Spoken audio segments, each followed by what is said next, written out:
boa tarde.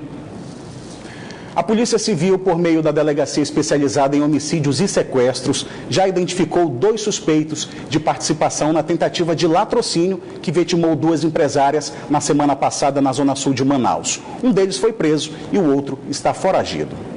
Felipe Xavier Oliveira, de 18 anos, foi apresentado na Delegacia Especializada em Homicídios e Sequestros. Mas o comparsa continua sendo procurado pela polícia. É Gilvan Lima Dias, de 25 anos, conhecido como Maninho.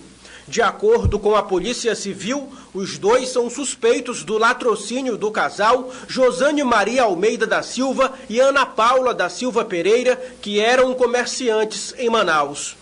Felipe é apontado como o autor dos disparos. Ele nega ter efetuado os tiros e acusa o amigo.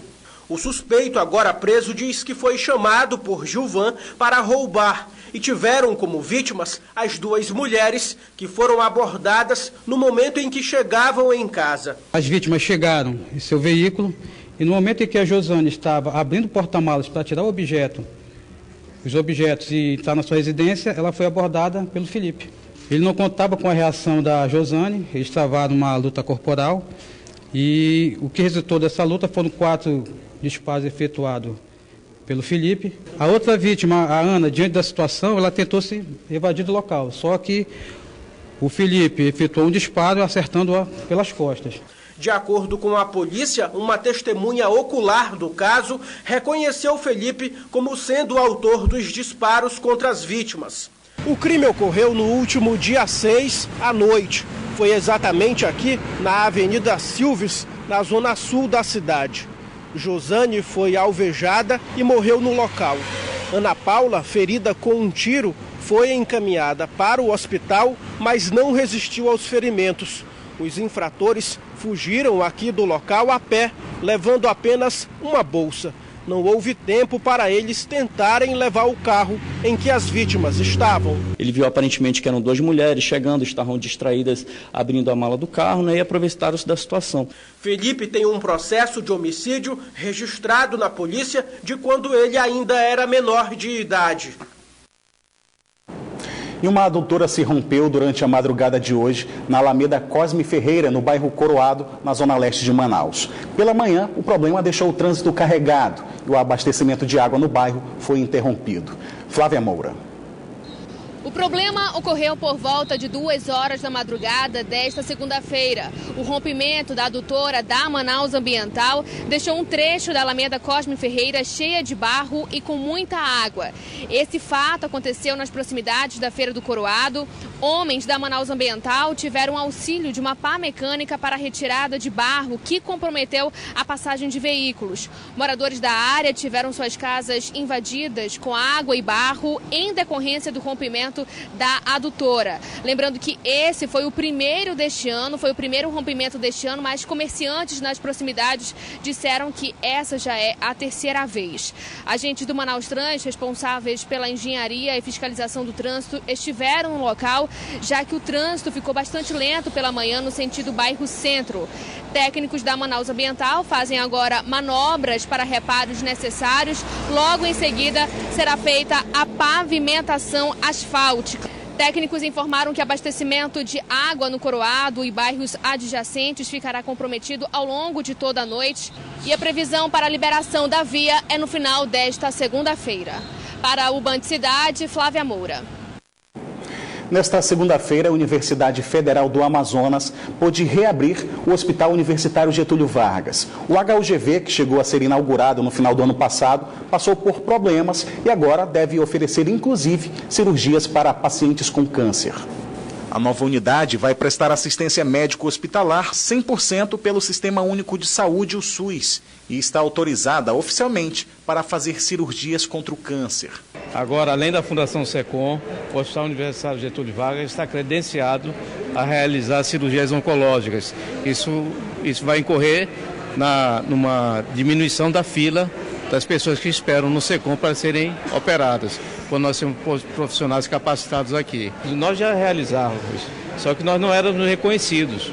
O que significa? Que nós não recebíamos o valor devido pelo SUS. e agora nós vamos receber. Agora nós somos oficialmente um hospital credenciado para operar cirurgia oncológica. O novo hospital está ainda em processo final de habilitação para atendimento de pacientes com doenças crônicas ou raras. Nesta segunda-feira, a unidade começou a realizar as internações e já tem cirurgias agendadas para serem iniciadas a partir desta terça-feira. O início das atividades, marcadas para começar em dezembro, foi interrompido por conta do atraso na entrega de transformadores e a existência de fungos no local. A primeira etapa da obra do novo Hospital Universitário Getúlio Vargas na capital é parte do projeto para atender às necessidades acadêmicas e melhorar o atendimento assistencial aos pacientes, que ainda prevê a construção de uma segunda torre. Quando foram pensadas as duas torres, foi exatamente por isso.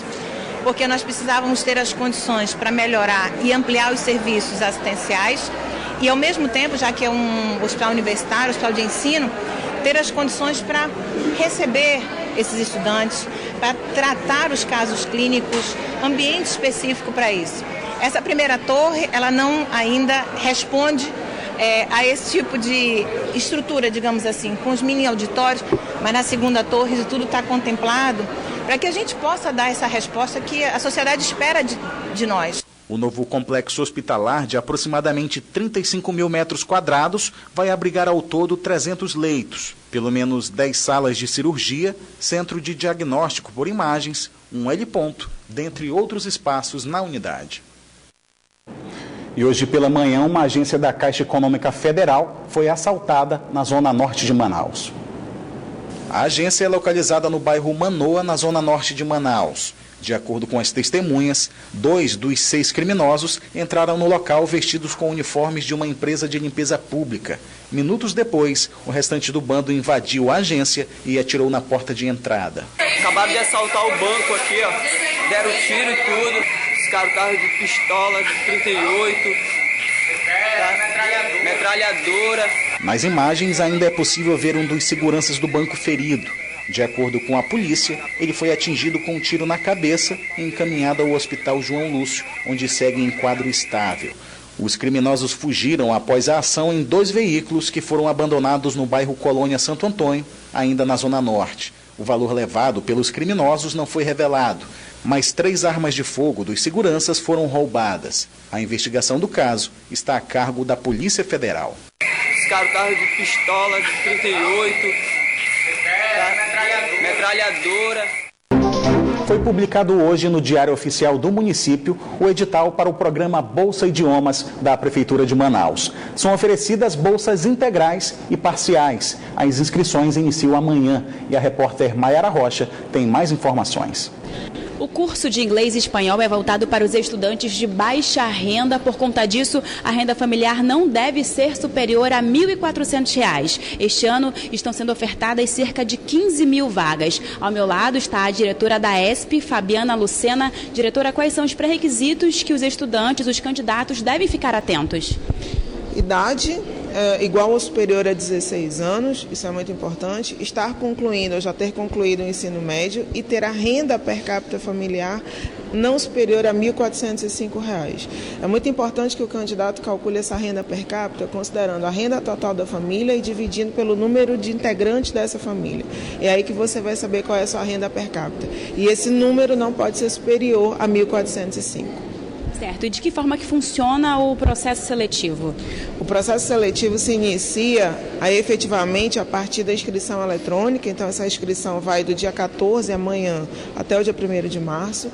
E a partir do dia 2, nós faremos, então, o ranqueamento desses estudantes a partir do nível de renda e dos critérios pré-estabelecidos atendidos. Muito obrigada, diretora, pelas informações. Só lembrando que as aulas começam em meados de abril. Mayara Rocha para o Band Cidade. E agora vamos conferir a previsão do tempo para esta terça-feira em Manaus e em alguns municípios do interior do estado.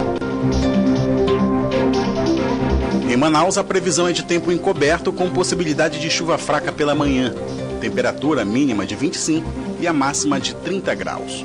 No município de Fonte Boa, o dia amanhece com muitas nuvens, possibilidade de chuva fraca à tarde. As temperaturas variam entre 25 e 32 graus. Em Manicoré, tempo nublado com a presença de ventos fracos, mínima de 20 e a máxima de 28 graus. Em Barcelos, o sol aparece entre nuvens. As temperaturas variam entre 26 e 33 graus. Na manhã de hoje, representantes do Ministério Público se reuniram com integrantes da Frente Parlamentar de Enfrentamento à Violência Sexual contra Crianças e Adolescentes. O encontro foi para debater as ações que serão tomadas para combater esse tipo de crimes aqui no estado. Durante a reunião foram relatados casos emblemáticos de crimes sexuais contra crianças e adolescentes que não foram julgados. A preocupação são com as vítimas que se sentem desprotegidas. A Frente Parlamentar de Enfrentamento à Violência Sexual contra Crianças e Adolescentes pede para que seja feito um núcleo para avaliar de perto os processos em andamento. Além disso, o órgão também pede para que seja feito um programa de proteção contra as vítimas, que muitas vezes são ameaçadas pelos próprios aliciadores e abusadores. O Procurador-Geral de Justiça ouviu os representantes que lutam para acabar com os crimes dessa espécie no estado. A partir de agora, o trabalho é para atender às reivindicações feitas. Sem verba destinada para isso, o órgão deve pedir ajuda ao governo federal. O povo espera de nós respostas para as indagações complicadas e difíceis pelas quais nós estamos passando nesse momento. Então, essa é a casa do Ministério Público, o Ministério Público está recebendo todas essas pessoas envolvidas na problemática do menor e, de pronto, esse Procurador-Geral atendeu essas reivindicações no sentido de que nós possamos dar efetividade àquilo que foi proposto aqui, que foi reivindicado. Com o apoio firmado, a iniciativa visa impedir a impunidade dos agressores e resguardar as vítimas para que não sejam coagidas. Elas são ameaçadas, elas são chantageadas, elas são coagidas até para mudar os seus depoimentos e muitas vezes por um sofrimento muito grande. A gente entende que é preciso dar uma resposta muito firme, muito efetiva, e aí não depende só do Ministério Público, não depende só da polícia, não depende só da justiça, mas de todos, nos casos em que os abusadores têm poder econômico ou poder político. Uma reunião deve ser agendada em Brasília para dar celeridade à criação da comissão do núcleo de monitoramento. Com um público que em 2 dias reuniu cerca de 10 mil pessoas na Arena Amadeu Teixeira em Manaus, o Brasil National Pro de Jiu-Jitsu revelou 19 atletas amazonenses que vão compor a seleção brasileira da modalidade e que já garantiram a vaga para o Mundial em Abu Dhabi em abril deste ano, com tudo pago. Ao todo, 55 atletas brasileiros foram selecionadas para o torneio internacional. O maior torneio nacional de jiu-jitsu reuniu atletas do Amazonas e de outras partes do país. A competição na Arena Amadeu Teixeira foi realizada no sábado e no domingo. Durante as lutas, a torcida dava todo o apoio para os atletas, muitos de nomes já bem conhecidos. Foi a última seletiva da temporada, valendo vaga para o Mundial da modalidade em Abu Dhabi, nos Emirados Árabes, que acontece em abril. A vitória no National Pro de Jiu-Jitsu significa carimbar o passaporte para o Mundial com tudo pago. Um sonho até mesmo para quem já foi campeão no Oriente Médio. Gabriel Moraes, faixa preta da categoria até 62 quilos, agora venceu a seletiva e vai voltar a Abu Dhabi. Fiz um treinamento bom e consegui chegar ao resultado que é ser campeão na categoria e a consequência é você representar o seu país lá nesse campeonato mundial. Já competi lá, vai ser a minha segunda vez. A minha primeira vez foi ano passado e eu consegui ser campeão mundial lá e eu creio que eu vou defender o título aí, vamos treinar bastante. Ao todo, 55 atletas vão compor a seleção brasileira no Mundial. Eu acho que esse evento ele vai deixar um legado para Manaus fora de série, né?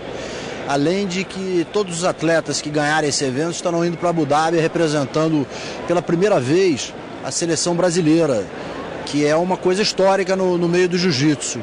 E eu acredito que isso seja o primeiro starter para que o esporte se torne olímpico. O presidente da Federação Brasileira de Jiu-Jitsu disse ainda que o evento realizado em Manaus foi o melhor já organizado em solo brasileiro pela federação.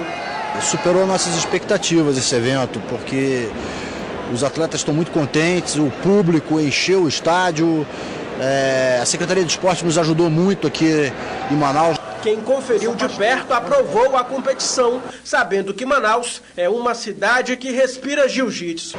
É maravilhoso. Manaus é um celeiro do jiu-jitsu, onde tem atletas de ponta no mundo inteiro e enobrece a cidade, enobrece a sociedade como um todo. Incentiva muito a juventude que está começando, que está aí despontando no esporte, né? Maravilha.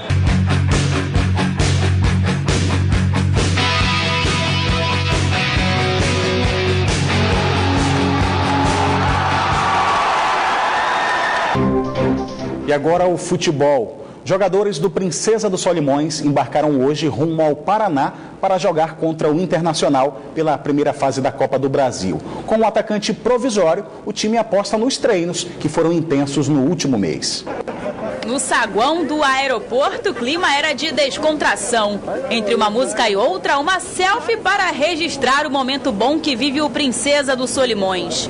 Se a animação é intensa fora de campo, dentro dele, eles prometem muito mais. Viemos trabalhando durante esse mês aí, a gente em busca da nossa classificação em cima do Inter. Nós sabemos que é uma equipe grande, mas lá dentro de campo é 11 contra 11 e nós vamos buscar o nosso espaço no futebol.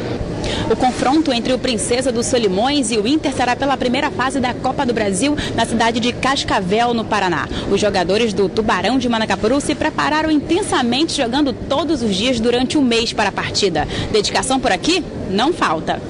De olho no elenco do Inter, eles sabem que o time passa por momentos delicados e vão usar isso a favor deles. É só chegar lá e mostrar o que a gente treinou.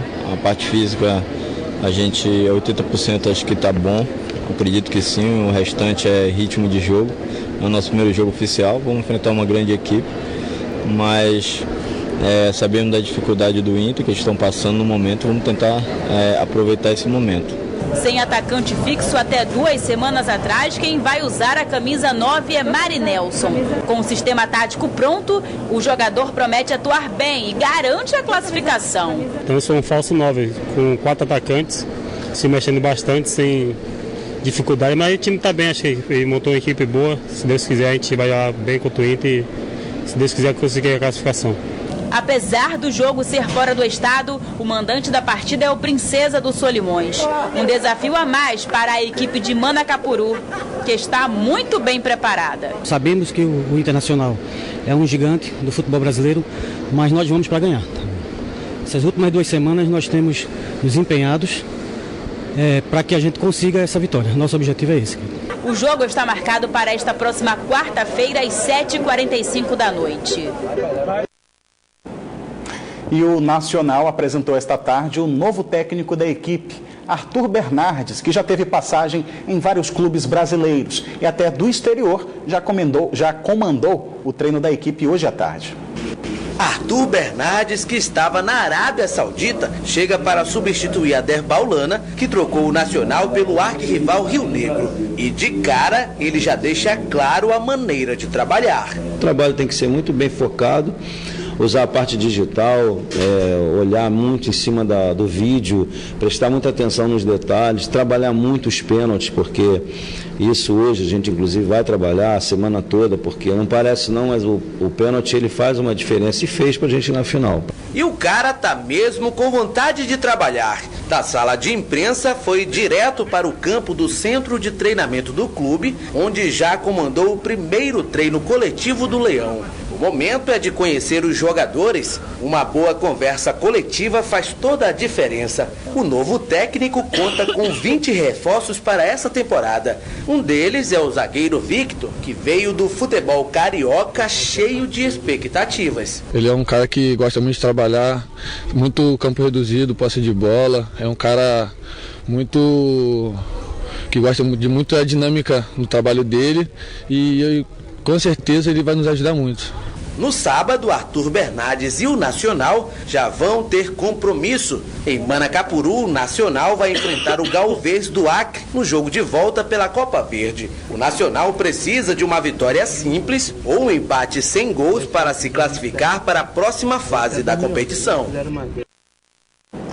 Agora vamos falar de carnaval, porque neste fim de semana a folia invadiu as ruas da capital amazonense. Pelo menos 12 blocos e bandas de rua foram realizados, o que movimentou todas as zonas da cidade.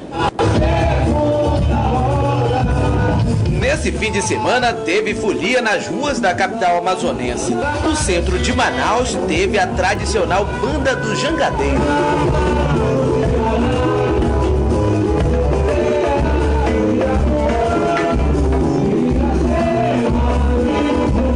O bloco acontece na rua Marquês de Santa Cruz, uma das mais famosas do centro histórico de Manaus. Há 10 anos, a dona Francisca brincava pela primeira vez na Banda do Jangadeiro. E esse ano, com mais idade, ela estava com o mesmo pique de antes. Olha só.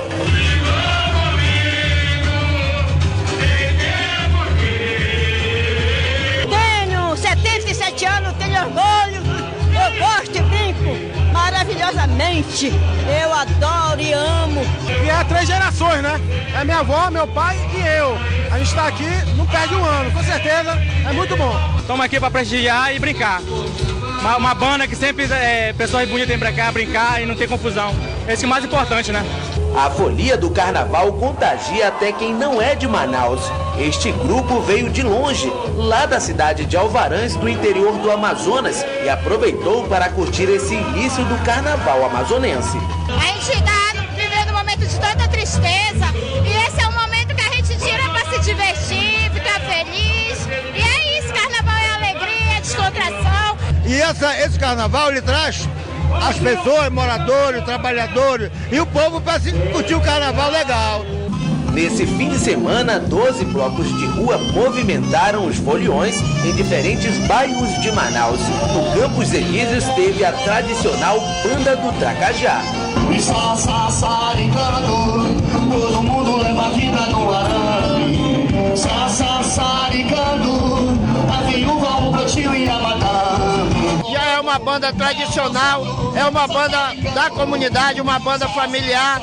Graças a Deus nunca houve problema nenhum de violência nem nada. A folia de carnaval invadiu até o estacionamento deste shopping, que organizou pela primeira vez o carnaval comunitário. E durante todo esse mês, festa é o que não vai faltar nas ruas de Manaus.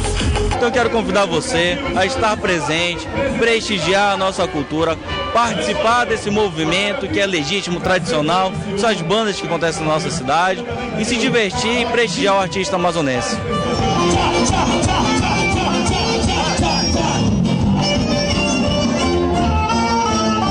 Sassaricando, todo mundo leva a vida no arame. Sassaricando, a viúva, o cantinho e a madame.